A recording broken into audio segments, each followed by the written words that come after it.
What was life like on the home front during the American Civil War?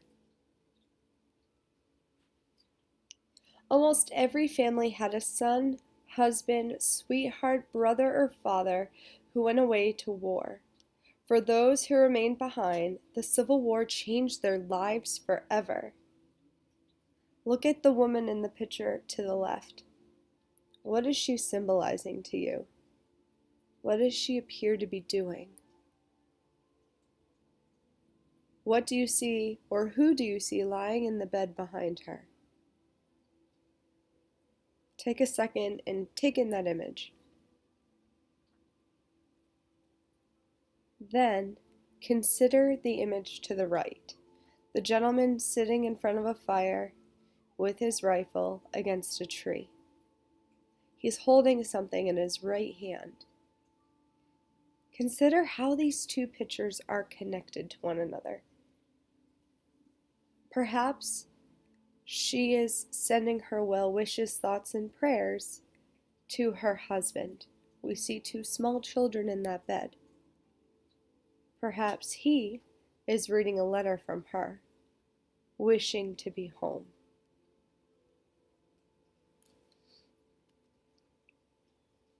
When men marched to war across the divided nation, women pulled together to support the army. Because most of the able-bodied men were out to war, women had to step up and fill in the roles of men in factories and other places of employment. If you look at the picture on the left, you see a Union soldier and a band march through the city in a off-to-war image. And then on the image to the right, you see a large meeting of women in New York. And they're organizing a group or a society which they will call the Women's Central Association of Relief. And their job was to make clothes, lint bandages, and to furnish or prepare nurses for the soldiers of the Northern Army. So as the men were going off to war, the women were stepping up to do everything they could to support the cause. The role of women. Looking at these images, what do you see women doing to support soldiers? If you look at the very top center, you see women with clothing and socks and other materials. Perhaps they are mending or creating uniforms. If you move clockwise to the right-hand side, you see a soldier and a woman next to each other, and the woman is cleaning clothes in a wash bin. If you move to the bottom right, you see a woman sitting next to a man who is lying in bed, and she is writing for him. Perhaps she is writing a letter home to his loved ones. And then if you look to the left-hand side, you see nurses.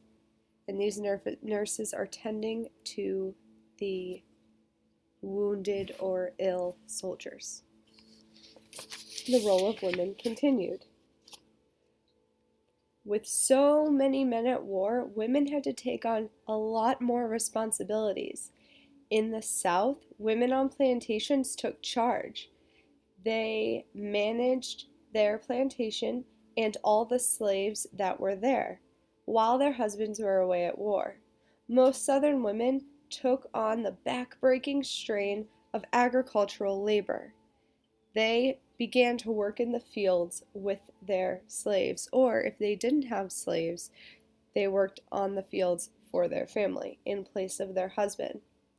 They often did work that their husbands and sons would have normally have done, but since they were away at war, they were unable to do so. In the North, women as well took on a larger role, supporting society, economy, and business. Women took on many manufacturing jobs or worked on the farm. Women became a vital characteristic that helped the North and the South be successful during the war. Especially in the North, women were able to mobilize, they were able to get together really quickly and form groups and take on jobs that men had had. And because of this, women in the North were able to support the Union much more. If you look at the picture on the left-hand side, you see a woman working in a factory, so perhaps she is in the North. And then on the right-hand side, you see a woman riding a carriage type thing that is pulling up the ground, so she is able to farm land, and she is cited saying, "My brother has gone to war." So she has taken over the family business of farming. The role of women. Some women disguised themselves as men and marched off to war. And we have talked about this a couple of times. Why do you think a woman would do this? When we did the simulation for the Battle of Antietam, the woman who went to war left because she was looking to find her husband. But other women joined for different reasons as well. Early in the war, recruiting examinations were cursory. Later, because of all of the illness and death and disease, people that wanted to join the army were recruited, and they received careful and complete physical exams. But the easygoing medical examinations in the beginning of the war allowed women to sneak in and serve in the army disguised as men, because soldiers were needed for war, that they weren't examined as thoroughly as they were towards the end of the war. Jenny Hodgers, known during the war as Private Albert Cashier, joined the 95th Illinois Infantry in August of 1862, and she served for more than 3 years. She's the individual pictured on the left. And then on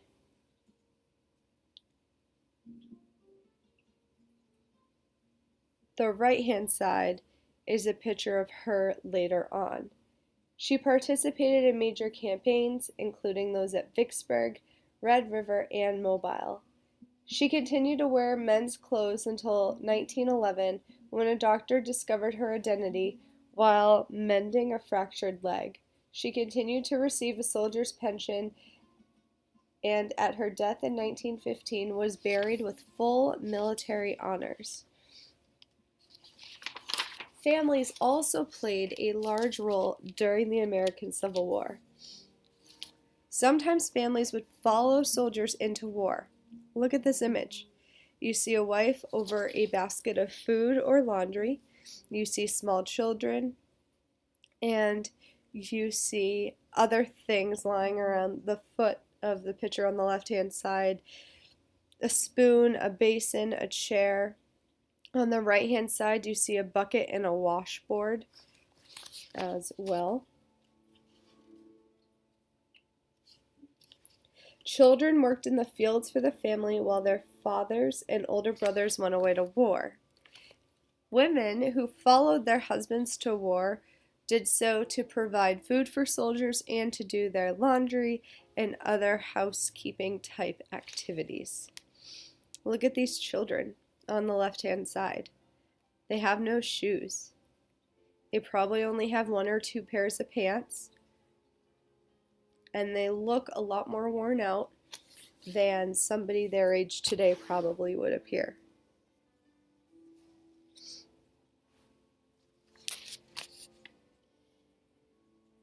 Young boys often served as drummers or buglers for the army. Children often went to war. In this picture, you see Private Johnny Cook. He was a bugler for the Battery B 4th U.S. Artillery Division, and he was awarded the Medal of Honor for his actions at the Battle of Antietam. He was only 15 years old. Just west of the cornfield with men down in the battery, he acted as a cannoneer under severe fire, meaning he put down his bugle, his trumpet, and he took up arms and participated in the battle, even though he was 15 years old. Why do you think boys did this? Do you think boys wanted to do this? Do you think it put them in dangerous positions to hold flags or play the bugle during a battle? Think of the short video clip we watched in class from the Battle of Antietam. Role of the family continued. Tilly Pierce was 15 years old, and she was a teenager on July 1st of 1863.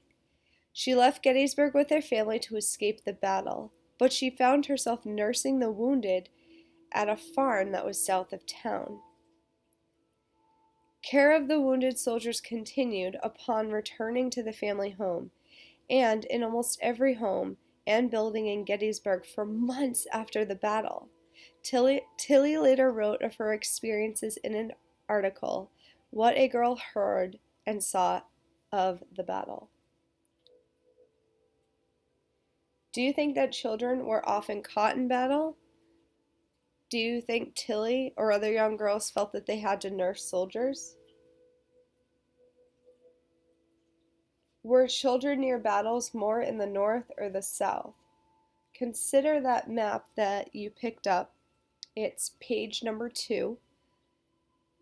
Looking at where the battles were happening, were northern or southern children more affected by battle? As you will discover while you're looking at that map, most of the battles happened in the Confederacy, so southern children were more impacted. The role of slaves. In the South, some slaves continued to work for their masters and their mistresses, providing for the troops and families for which they worked. However, many slaves left, fleeing to the north in hopes of finding a better life. What are some of the roles or tasks taken on by African Americans during the war? If you look at this image, this picture, you see a plantation where they are planting sweet potatoes, which you can see piled on the bottom left-hand side there, and in the piles between the women sitting on the right-hand side. The role of slaves continued. Former slaves would travel north or would join up with the army. Some former slaves even joined the army, while most others took care of families and tried to find work. Many slaves ended up running away north to escape the South during the war. The role of slaves continued. Many of the freed men would join the armed forces. Here you see an African American man in a Union uniform with a lot of cannons lined up behind him.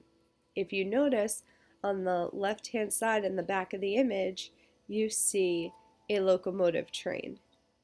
The infrastructure, like the railroads, allowed war materials to be moved around with much more ease. Challenging times. Particularly in the South, families faced shortages of raw materials, food, clothing, and medical supplies due to the Union Navy blocking southern ports. Above is a cartoon, and it illustrates one of the Union's plans called the Anaconda Plan. This plan developed was to block all southern ports. See how it's like a snake? It's blocking all ocean access from Virginia all the way down the coast around Florida, underneath Georgia and Alabama and Mississippi, Louisiana, Texas. And it's cutting off the South's supply or ability to get food, clothes, and other materials from any allies, or from shipping materials from Texas through the Gulf of Mexico and the Atlantic over to the Carolinas or Georgia. This plan was a part of the Union's strategy to win the war, because if the Union was able to disable or totally block the South from getting more food, more clothing, more supplies, more war materials, then the South would not be able to build up their supplies after battles, and eventually they would run out of materials. Challenging times. Shortages, especially of food, became so severe that in 1863, the women of Richmond, Virginia, which was the capital of the Confederacy, marched in the streets demanding bread. Bread is such a simple food. Flour, yeast, water, sugar. Bread doesn't require much to be made, but during the war, even simple materials and ingredients used to make bread were not available, and the people were starving. Look at this image. You see women shattering glass windows of a bakery. You see angry, gaunt faces. They look sickly, like they've lost a lot of weight. They're barefoot. They're angry. You see women carrying children. You see other women trying to grab loaves of bread and running away. Look at the distress in this image. It perfectly illustrates the suffering that the citizens went through during this war. Challenging times continued.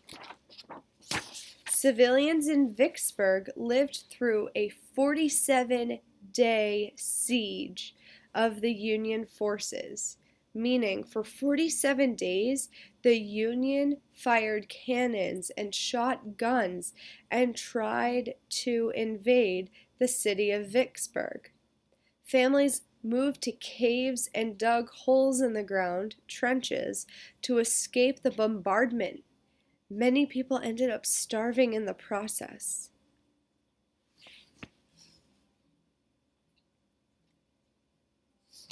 A siege is when an enemy surrounds a defended area and cuts the area off from all food and supplies. So the Union Army surrounded the city of Vicksburg and prevented all food and supplies from moving into the city, meaning Vicksburg wasn't able to fight back. There were other sieges during the war. Petersburg and Port Hudson are examples of two. Challenging times continued. The image is of a battlefield in Chancellorsville. It's called the House After the Battle. Civilians who had homes near battles often had their homes destroyed by cannons or fire, or their homes were taken over and used as field hospitals. If you look at this image, you will see that there are soldiers surrounding this home. The Chancellor family was trapped between the armies in May 1863, where their home became General Hooker's headquarters.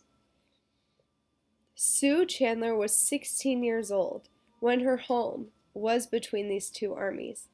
She left a detailed description of the ordeal that she faced in company with 15 other women and girls, including relatives, neighbors, and a young abandoned African American girl.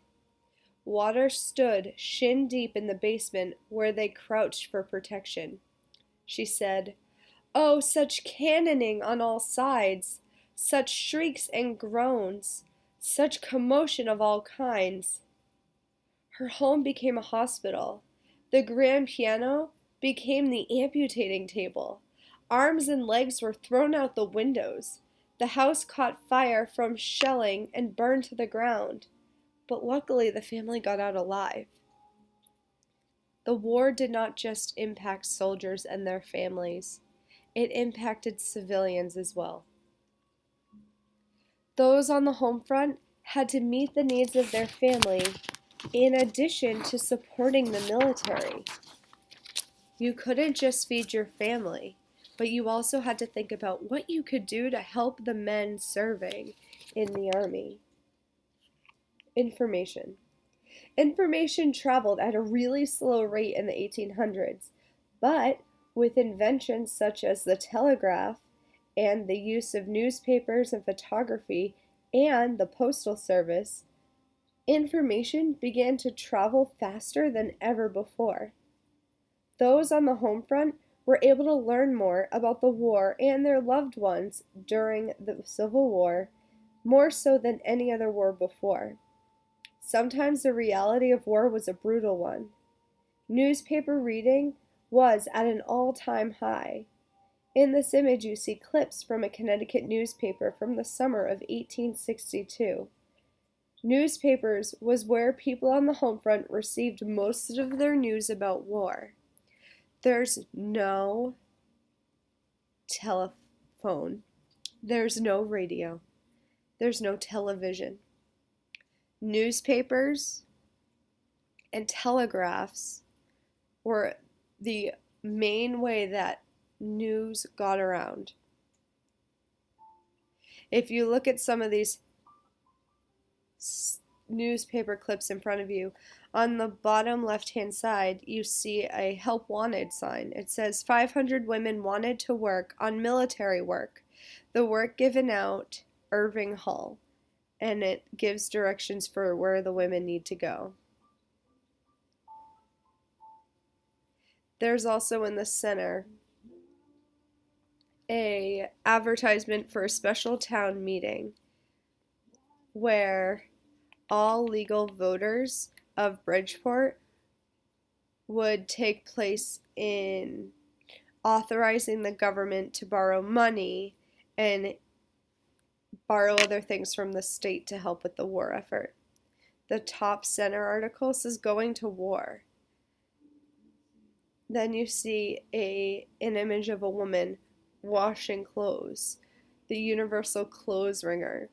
This was the cousin or the predecessor to the washing machine, where clothes were put in a bin and then they were pressed down with a metal compressor through the pulling of a lever, and it helped wash clothes.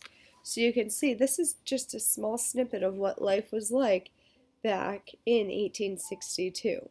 You can learn a lot from reading primary sources like newspapers because they show you and display for you exactly what life was like. Information. As we said, newspaper reading reached an all-time high. You see gentlemen surrounding a horse-drawn cart that belonged to a newspaper delivery man. And then the gentleman on the right, you see them reading their newspapers at their campsites. People would go through the newspapers daily to figure out what was going on in the war, but also maybe catch some news about what was going on in their hometown. Information continued. Casualty lists of all those who died were dreaded. In this image, you see a list of all those who died from the 54th Massachusetts Infantry Regiment from the assault on Fort Wagner, South Carolina. The 54th Massachusetts Regiment was a regiment of African American soldiers. And as you can tell, a lot of them perished. A lot of them died. That as a result of that battle. Information continued. The American Civil War gave birth to photojournalism. As we've talked about, the camera was invented right around the time of the Civil War. The United States government paid photographers to travel with the army and take pictures of the war. The images that returned home were very different from the glorious portrayals of war created by artists up until this time. If you look up an oil painting of Napoleon fighting in battle, it looks very romanticized, very glorified, like everything was not as horrific as it was. You don't see blood spewing everywhere. You don't see the true horrors of war. And we can look up some of those images and compare them to those taken during the American Civil War. Alexander Gardner, working for Matthew Brady, shocked the nation with his photographs of dead on the Antietam battlefield. Newspapers could not reproduce photographs at this time, but instead published woodcuts were viewed across the country. So they would take the photographs and sketch them out and use those to create images that were added to the ink presses that created newspapers. If you look at the image on the left, you see Gardner's photograph titled "A Contrast: Buried, Confederate Unburied," where they fell on the battlefield of Antietam. So if you see in the photograph, you see a Confederate soldier who is not buried. Okay, he's just lying there dead. But if you look to the right of him, you see a mound, and that is where a Union soldier was buried. If you look at the drawing to the right that symbolizes the photograph, you'll see that where the Union soldier is buried, there are headstones present. Gardner's original images were put on display in New York City. The New Yorkers were shocked and appalled. For many Northerners, it was the first time that they saw the reality of war. The New York Times, a newspaper, stated that with these images, Brady was able to bring home the battle to us and bring home the terrible reality and earnestness of war. Information continued. Photographs brought the horrors of war into the home for the first time. Look at this image. It's a photograph of a dead soldier at Devil's Den in Gettysburg. You see him lying there in the middle of the picture with his rifle propped up against rocks that appear to have been piled there. Perhaps that's where he was hiding. How does it make you feel to see this image? Imagine if this was the first time you saw an image of war.